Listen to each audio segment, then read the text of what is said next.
Expected smart phone அப்படின்னா அதுவும் நம்ம சூப்பர் இடிஸ் தொடர்ந்து கேட்டுட்டு இருந்தது இந்த ஒரு ஸ்மார்ட் போன் தான் OnePlus 15R.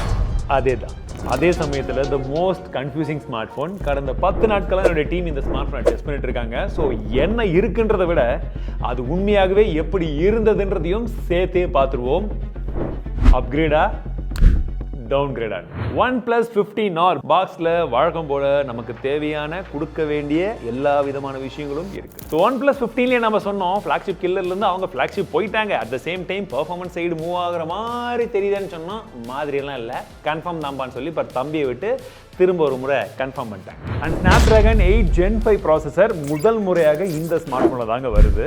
2 பிரைம் கோர் இருக்கு, 6 பெர்ஃபார்மன்ஸ் கோரும் கொடுத்துருக்காங்க. இம்ப்ரூவ்மெண்ட் எந்த அளவுக்கு இந்த புது ப்ராசஸர் இருக்குன்னா Snapdragon 8 Gen 3 கம்பேர் பண்ணும்போது 36% CPU இம்ப்ரூவ்மெண்ட் இருக்கு அண்ட் 11% GPU-லயுமே இம்ப்ரூவ்மெண்ட் இருக்கிறதா சொல்லியிருக்காங்க. அண்ட் நமக்கு முக்கியமா தேவை NPU இப்போ அதிகமாக யூசேஜில் இருக்கிறதுனால அதில் எவ்வளோ இம்ப்ரூவ்மெண்ட் இருக்குன்னு பார்த்தீங்கன்னா 46% இம்ப்ரூவ்மெண்ட் இருக்கு. அண்ட் ஓவராலுமே இந்த ப்ராசஸர் 13% பவர் எஃபிஷியன்ஸோட இருக்கும். அண்ட் காம்பினேஷன்ல LPDDR5 அல்ட்ரா அது கொடுத்துருக்காங்க, UFS 4.1 கொடுத்துருக்காங்க. இதுதான் 15லயுமே இருந்தது. ஸோ ஃபிளாக்ஷிப்ல இருந்தது இங்க கொடுக்குறாங்க, பரவாயில்லையே நினைக்கும் பொழுது மற்ற விஷயத்தையும் கொடுத்துருக்காங்க. which is டச் ரெஸ்பான்ஸ் சிப்புமே இருக்கு, G2 வைஃபை சிப்புமே கொடுத்துருக்காங்க. இதுவுமே நல்ல விஷயம்ப்பா. இது மட்டும் தான் அங்க இருக்கிற மாதிரின்னு கேட்டீங்கன்னா 165 Hzக்கான ரெஃப்ரெஷ் ரேட்ஸ் அண்ட் UAV கிரேட்கான கைரோஸ்கோப்பும் இதுல அங்க இருக்கிற மாதிரியே கொண்டு வந்திருக்காங்க. Antutu வெர்ஷன் 11ல நமக்கு 2.8, ஸோ 10ல ரன் பண்ணிருந்தா மேபி 2.5 அந்த ஈக்குவலனுக்கு வந்திருக்கும். ஸோ இது ஒரு நல்ல ஸ்கோர் தான். அண்ட் ஹீட்டிங்குமே 49 டிகிரி வரைக்குமே போச்சு. Note this point your honour. 3D மார்க்ல நமக்கு பெஸ்ட் லூப் ஸ்கோர் கொஞ்சம் கம்மியா இருக்க மாதிரி தான் தெரியும். பட் லோ லூப் ஸ்கோருக்கும் அதற்கும் இருக்கக்கூடிய டிஃபரன்ஸ் அப்படின்றது ரொம்ப மினிமலா தான் இருக்கும். இன்ஃபேக்ட் சொல்ல போனா நம்ம OnePlus 15ல நம்ம பார்க்கும்போது வந்த லோ லூப் ஸ்கோரை விட இதுல கொஞ்சம் அதிகமாகவே வந்திருக்கு. ஸோ ஸ்டெபிலிட்டி ரொம்ப நல்லா இருக்கு 80%. ஆனா இன்னுமே நல்லா இருக்கிறது எதிரான்னு பார்த்தீங்கன்னா இந்த குளிர் காலத்துக்கு வந்த ஹீட் 52.3 டிகிரி செல்சியஸ். மற்ற டெஸ்ட்ல வந்த ஸ்கோருமே என்ன வந்ததுன்னு பாருங்க, நல்ல ஸ்கோர் தான். ஸோ இப்போ நம்ம ப்ராக்டிகலா கேமிங் எக்ஸ்பீரியன்ஸ் பார்க்கும்போது ஜென்ஷன் இம்பாக்ட்லேருந்தே போயிடலாம். 1 ஹவருக்கான கேம் பிளே 60 FPSல ஹையஸ்ட் கிராஃபிக் செட்டிங்ஸை வச்சு விளையாடும்போது நமக்கு 59.7 FPS வந்ததுங்க ஆவரேஜா. ஹீட்டிங் இந்த இடத்துல தாறுமாறா போகும்னு நினைச்சேன், பட் 42.5 டிகிரி தான் சர்ப்ரைசிங். இது எல்லாமே நார்மல் ரூம் டெம்பரேச்சர். பட் அந்த ரூமுமே சில்லுன்னு பயங்கரமா தான் இருக்கு, அடிக்கிற குளிருக்கு. ஆனா பேட்டரி டிராப் பாத்தீங்கன்னா 23%. ஸோ அடுத்ததான் நிறைய பேருடைய ஃபேவரட் BGMI. ஸோ இதுல 120 FPS நேட்டிவ் சப்போர்ட் இருக்கு, 165 FPS வருது பூஸ்ட் பண்ணும்போது. இதுல நமக்கு 120 FPS 1 ஹவருக்கான கேம் பிளே பண்ணும்போது எங்களுக்கு 117, 118, 119 அப்படின்றது போல மல்டிபிள் மேட்சஸ்ல மாத்தி நாங்க ஆவரேஜ் FPS ஃபேஸ் பண்ணோம். ஓவர் ஹீட்டிங் கிடையாது, விசிபிளி உங்களுக்கு பார்க்கிறதுக்கு கேம் பிளே நல்லாவே இருந்தது. ஆனா டிஸ்ப்ளே சைடு மட்டும் உங்களுக்கு இந்த 2 கேம் விளையாடும் போது மைல்டா அந்த ஹீட்டிங் இஷ்யூ தெரியும் டிஸ்ப்ளே சைடுல. ஏன்னா அவங்க பெரிய வேப்பர் கூலிங் சேம்பர்லாம் வச்சிருக்காங்க, உங்களுக்கு டிஸ்ப்ளேல தெரியாதுன்னு சொல்லியிருந்தாங்க. எங்களுக்கு லைட்டா விசிபிள் ஆச்சுன்றது நோட் பண்ண வேண்டிய விஷயம். 165 இருக்கும்போது நீ ஏன்பா 120 இல்லைன்னு கேட்குறீங்களா? 165லயே விளையாடி பார்த்தோம். ஸோ அதுலயுமே எங்களுக்கு ஆவரேஜா 163, 64 வந்தது. ஸோ கேம் பிளேவை பொறுத்த வரைக்கும் புது ப்ராசஸராகவே இருந்தாலுமே அந்த இடத்துல நல்லா பண்ணியிருக்காங்க. இப்போ மொபைலை பார்க்கும்போது டிசைன் வைஸா ரொம்ப பெரிய மாற்றங்கள் இல்லை கம்பேர்டு டு OnePlus 15. ஆனால் இந்த கேமராவில் ஒரு பெரிய மாற்றம் இருக்குது, அதை நான் போக சொல்கிறேன். அண்ட் இந்த எட்ஜஸ் எல்லாம் பார்த்தீங்கன்னா மைனர் கர்வியாக இருக்குது. கார்னர்ஸ் எல்லாம் பார்த்தீங்கன்னா நல்லா ரவுண்டட் கார்னர்ஸாகவே கொடுத்துருக்காங்க. ஒரு பாக்ஸி டிசைன் தாங்க. ஆனால் இன் அண்ட் ஃபீல் நல்லா இருக்குது. ஸ்பெஷலி இந்த கலர் எனக்கு பர்சனலி பிடிச்சிருக்குங்க. உங்களுக்கு பிடிச்சிருக்கா? முடிஞ்ச வரைக்கும் ஒரிஜினாலிட்டி கலரை காமிக்கிறதுக்கு வெவ்வேறு ஆங்கிள்லையும் காமிக்கிறேன். என்னதான் பின்பக்கம் கிளாஸ் பேக்கை கொடுத்துருந்தாலுமே இது நார்மல் கிளாஸ் தான், ஃபைபர் கிளாஸ் கிடையாது. அண்ட் ஃப்ரேமும் பார்த்தீங்கன்னா அலுமினியம் ஃப்ரேம் தான். இது நம்ம 15ல பார்த்த மாதிரி இந்த ஆக்சிடைஸ்டு அதெல்லாம் எதுவும் கிடையாது. Normal frame but aluminium strong. இப்போ ட்ராப் டெஸ்ட் பண்ணிடலாம். நல்ல பவுன்ஸ் எல்லாம் ஆகுது. பட் விஷயம் என்னன்னா IP66, 68, 69 அண்ட் 69Kவும் கொடுத்துருக்காங்க.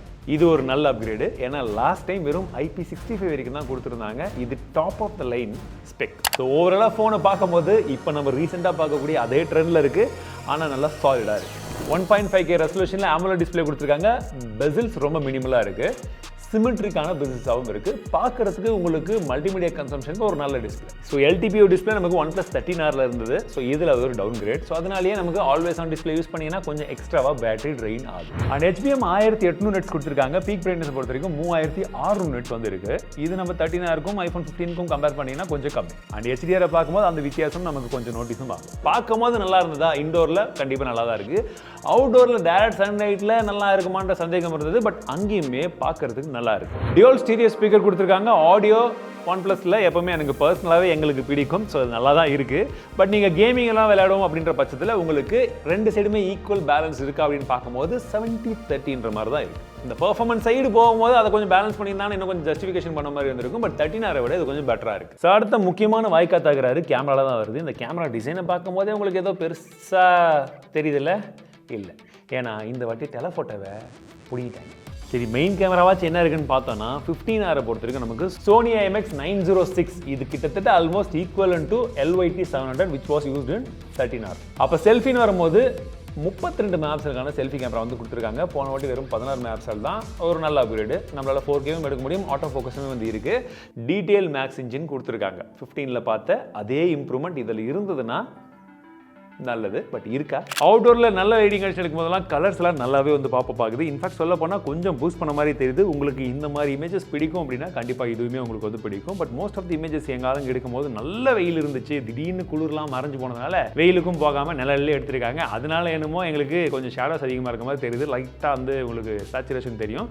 பட் மற்றபடி இமேஜ் ப்ராசஸிங் எல்லாமே ரொம்பவே நல்லா பண்ணியிருக்கு. இன்ஃபேக்ட் சொல்ல போனால் ஸ்கின் டோன் எல்லாமே ஓரளவுக்கு ரீட்டைன் பண்ணியிருக்கு ஒரு சில இமேஜஸில் பார்க்கும்போது. அல்ட்ரா வைட்லையுமே உங்களுக்கு டீடைல்ஸ் நல்லா இருக்குது, which is a good thing. And selfie கேமராவை பொறுத்த வரைக்கும் உங்களுக்கு டீடைல்ஸ் ஓரளவுக்கு நல்லா ப்ராசஸ் பண்ணியிருக்கு. அண்ட் இமேஜில் அந்த கலர்ஸ் வந்து பார்த்தீங்கன்னா கொஞ்சம் நியூட்ரலாக இருக்குது. அண்ட் USBயும் 2.0 தான் கொடுத்துருக்காங்க இந்த பட்ஜெட்டுக்கு. அதுவுமே வந்து இன்னும் கொஞ்சம் அதிகமாக கண்டிப்பாக கொடுத்துருக்கணும். கனெக்டிவிட்டியை பொறுத்த வரைக்கும் Wi-Fi 7, Bluetooth 6, NFC, IR Blaster 13 5G pants இருக்கிறது ஒரு மிகப்பெரிய ப்ளஸ். அண்ட் ஆக்ஷன் OS 16 இருக்குது, Android 16 மேலே கொடுத்துருக்காங்க. இந்த ஆக்ஷன் OS 16 பற்றி நம்ம ஏற்கனவே டெடிகேட்டாக எக்ஸ்பிளைன் பண்ணி ஃபுல் வீடியோ போட்டுட்டோம். நீங்கள் அதை வந்து பாருங்கள். ஸ்னாப்பியாக இருக்குது, நல்லா இருக்குது, நிறைய விதமான ஷார்ட்கட்ஸுமே இருக்குது. நம்ம எதிர்பார்த்த பலவிதமான விஷயங்களை சுட கொண்டு வந்திருக்காங்க. நீங்கள் பார்த்தீங்கன்னா உங்களுக்கு அது என்னன்றதோ தெளிவாக புரியும். நல்லா இருக்கு. 4 OS அப்டேட், 6 வருஷத்துக்கான செக்யூரிட்டி அப்டேட்டும் ப்ராமிஸ் பண்ணியிருக்காங்க. முக்கியமான விஷயத்தை மறந்துட்டு பாருங்க, ப்ளஸ் கீ இதுலையுமே இருக்குது. அந்த மைண்ட் ஸ்பேஸு, அந்த விஷயங்கள், AI everything is here. So இங்கே கொஞ்சம் அவங்க சொதப்பன மாதிரி இருந்தாலுமே பேட்டரி இடத்துல பார்த்தீங்கன்னா 7400 mAh பேட்டரியை கொடுத்துருக்காங்க. இது போன ஜென்ரேஷன்லேருந்து ஒரு பெரிய ஜம்ப். 80 வாட்க்கான சூப்பர் ஹுக் சார்ஜிங்கும் வருது, பாக்ஸில் சார்ஜரும் கொடுத்துட்றாங்க, ப்ளஸ் ஒயர்லெஸ் சார்ஜிங் சப்போர்ட் இல்லை. ஸோ ஃபைனலி கன்க்ளூஷனை பொறுத்த வரைக்கும் இதோடைய ப்ரைசிங் வந்து 50,000 மேலே போயிடுமோன்னு எதிர்பார்த்துட்டு இருந்தோம். ரீசெண்ட் டைம்ஸில் நிறைய ஸ்மார்ட் ஃபோன் ப்ரைசிங் ஏறதுனால. பட் இது இல்லாமல் 48,000 வந்து கொண்டு வந்திருக்காங்க. போன வாட்டி விட ஒரு 3,000 தான் அதிகம். பட் அதற்கேற்ப டெலஃபோட்டோ லென்ஸ் எடுத்திருக்காங்க. அண்ட் டிஸ்பிளேலையும் ஒரு சில மாற்றங்கள் இருக்குது. ஸோ இந்த மாதிரி விஷயங்களை வச்சு பார்க்கும்பொழுது ப்ரைசிங் பரவாயில்லப்பா அப்படின்ற மாதிரி தான் வந்து தோணுது. பட் இருந்தாலும் இதெல்லாம் ஃபர்ஸ்ட் இம்ப்ரெஷன் மட்டும்தான். ஃபுல் ரிவ்யூ நல்லா இன்டெப்த்தாக அடித்து வச்சு உங்களுக்கான ரிவ்யூவை கொண்டு வரணுமான்றதை கமெண்ட்ஸில் சொல்லுங்கள். அண்ட் இந்த ஃபோனை பற்றினா உங்களுடைய கருத்துக்கள் என்னன்றதையும் ஷேர் பண்ணுங்கள். கேள்விகள் இருந்தாலும் கேளுங்க, நம்ம ரிவ்யூவுக்கு ஹெல்ப்ஃபுல்லாக இருக்கும். ஸோ மீண்டும் அடுத்த சந்திக்கிறேன். வாழ்க தமிழ்.